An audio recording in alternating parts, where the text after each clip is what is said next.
लोगों को माया मोह से ग्रसित देखकर कबीर साहब ने एक दृष्टांत पेश किया।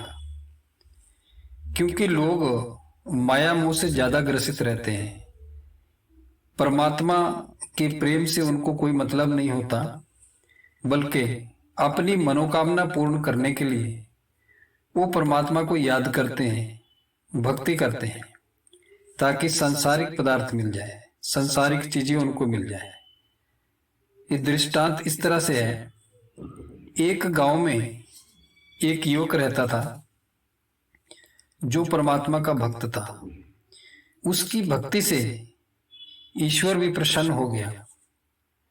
वह भी उस समय उसके सामने उपस्थित हो जाता था जब वो ध्यान मग्न होकर उसे पुकारता था।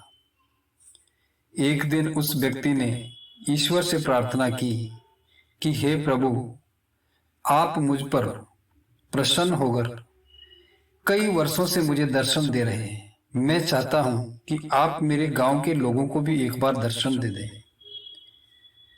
अपने भक्त की ये बात सुनकर ईश्वर ने कहा कि हे मेरे प्रिय भक्त, तुम अपने गांव वालों के विषय में ठीक से नहीं जानते।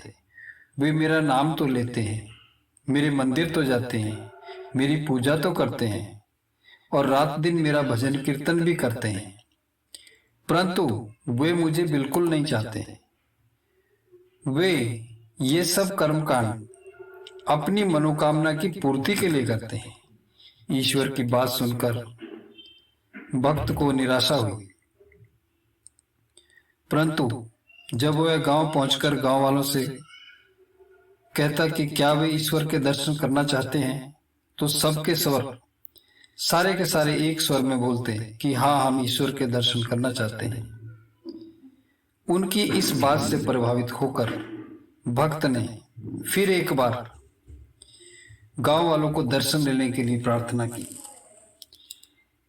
अब भक्त की ये जिद देखकर ईश्वर ने कहा कि ठीक है, कल मैं आऊंगा और गांव के बाहर एक ऊंची पहाड़ी है, वहां पे एक मंदिर बना हुआ है और उसके आंगन में बैठकर गांव वालों को मैं दर्शन दूंगा।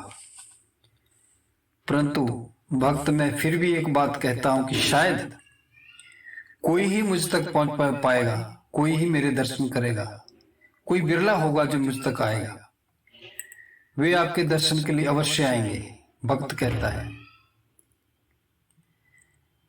तो फिर आओ, एक बार आजमाइश करेंगे। जाओ, अपने गांव वालों को मेरे दर्शन की बात कह दो और मेरे बारे में बता देना। ईश्वर की बात सुनकर भक्त बहुत खुश हुआ, खुशी के मारे झूम उठा। वह तुरंत गांव पहुंचा और सभी गांव वालों को उसने कह दिया कि कल सुबह पहाड़ी पर एक मंदिर है, वहां पर हम चलेंगे और वहां पे ईश्वर दर्शन देंगे। गांव के लोगों ने भक्त की बात सुनी तो खुशी के मारे झूम उठे। सभी रात भर ठीक से सो भी न पाए। सब तैयारी में थे कि वो ईश्वर के दर्शन करेंगे। जहां ईश्वर दर्शन देने वाला था, उस पहाड़ी से लेकर गांव तक के 2-3 मील मार्ग पर स्थान स्थान पर ईश्वर ने सोने, चांदी, हीरे, मोती और जवाहरात बिखेर दिए। इधर सुबह हुई, गांव के लोग ईश्वर दर्शन के लिए पहाड़ी की ओर रवाना हुए, मगर यह क्या देखा उन्होंने, मार्ग में सोने चांदी पर जब उनकी निगाहें पड़ी तो उनमें से कई लोगों ने सोना चांदी बटोर लिया और वापस चले गए। जो लोग सोने चांदी के लोभ में नहीं पड़े, वे थोड़ा सा आगे बढ़े, परंतु हीरे मोती की ढेरियों को देखकर फिर उन्हें लालच आ गया और उन्हें बटोर कर वो भी अपने घर वापस चले गए। गांव के आधे से अधिक लोग अपने घर वापस लौट चुके थे। अब जो बचे थे, उनमें से कई जोहरातों को देखकर उन्हें बटोरने लगे और उन्हें भी अपने घर का रास्ता पकड़ लिया। अब 10-5 व्यक्ति बचे थे, बाकी सब वापस जा चुके थे।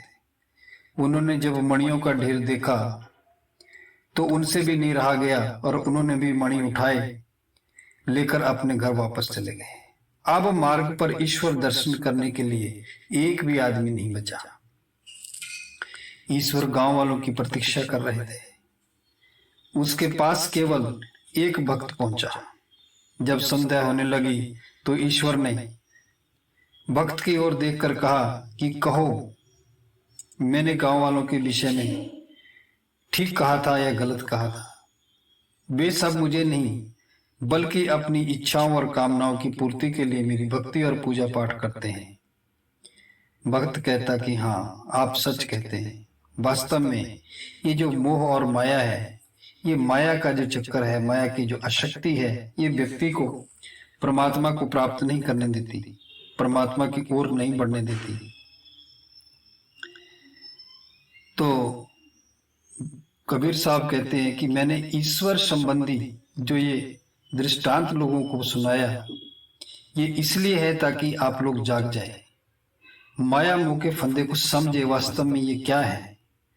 माया मोह का फंदा कितना मजबूत है, इससे लोगों को इस कदर पकड़ रखा है कि आदमी अपने तुच्छ स्वार्थों की पूर्ति के लिए किसी की हत्या भी कर देता है, किसी के साथ उछल कपट भी कर लेता है, वो दूसरों को धोखा भी दे देता है, दूसरों को ठगने में बड़ा आनंदित होता है। परंतु ये जो मायावी पदार्थ है, मोह ममता में मूढ़ बना आदमी इतना विचार नहीं करता कि जिन पदार्थों को प्राप्त करने के लिए इतने पाप करता है, चोरी करता है, हिंसा करता है, छल कपट करता है, लूटपाट करता है, वे सब उससे एक दिन छूट जाएंगे। उनमें से एक भी वस्तु उसके साथ नहीं चलेगी। फिर भी वह ये नहीं सोचता कि उन्हें प्राप्त करने के लिए पाप कर्म क्यों कर रहा है। यदि व्यक्ति का विवेक जाग जाए तो फिर माया मोह के इस फंदे से छूटने में देर नहीं होती। ये कबीर साहब कहते हैं। तो सवाल ये है कि विवेक क्या है, विवेक कैसे जागा जाए? तो कबीर साहब कहते हैं कि जो वस्तु जैसी होती है उसको उस रूप में जान लेना, समझ लेना, वही विवेक है। जैसे घर क्या है? मिट्टी पत्थरों का एक ढांचा है जिसे बनाया गया है। बनाई गई वस्तु एक दिन बिगड़ती है। यह घर भी एक दिन गिर जाएगा।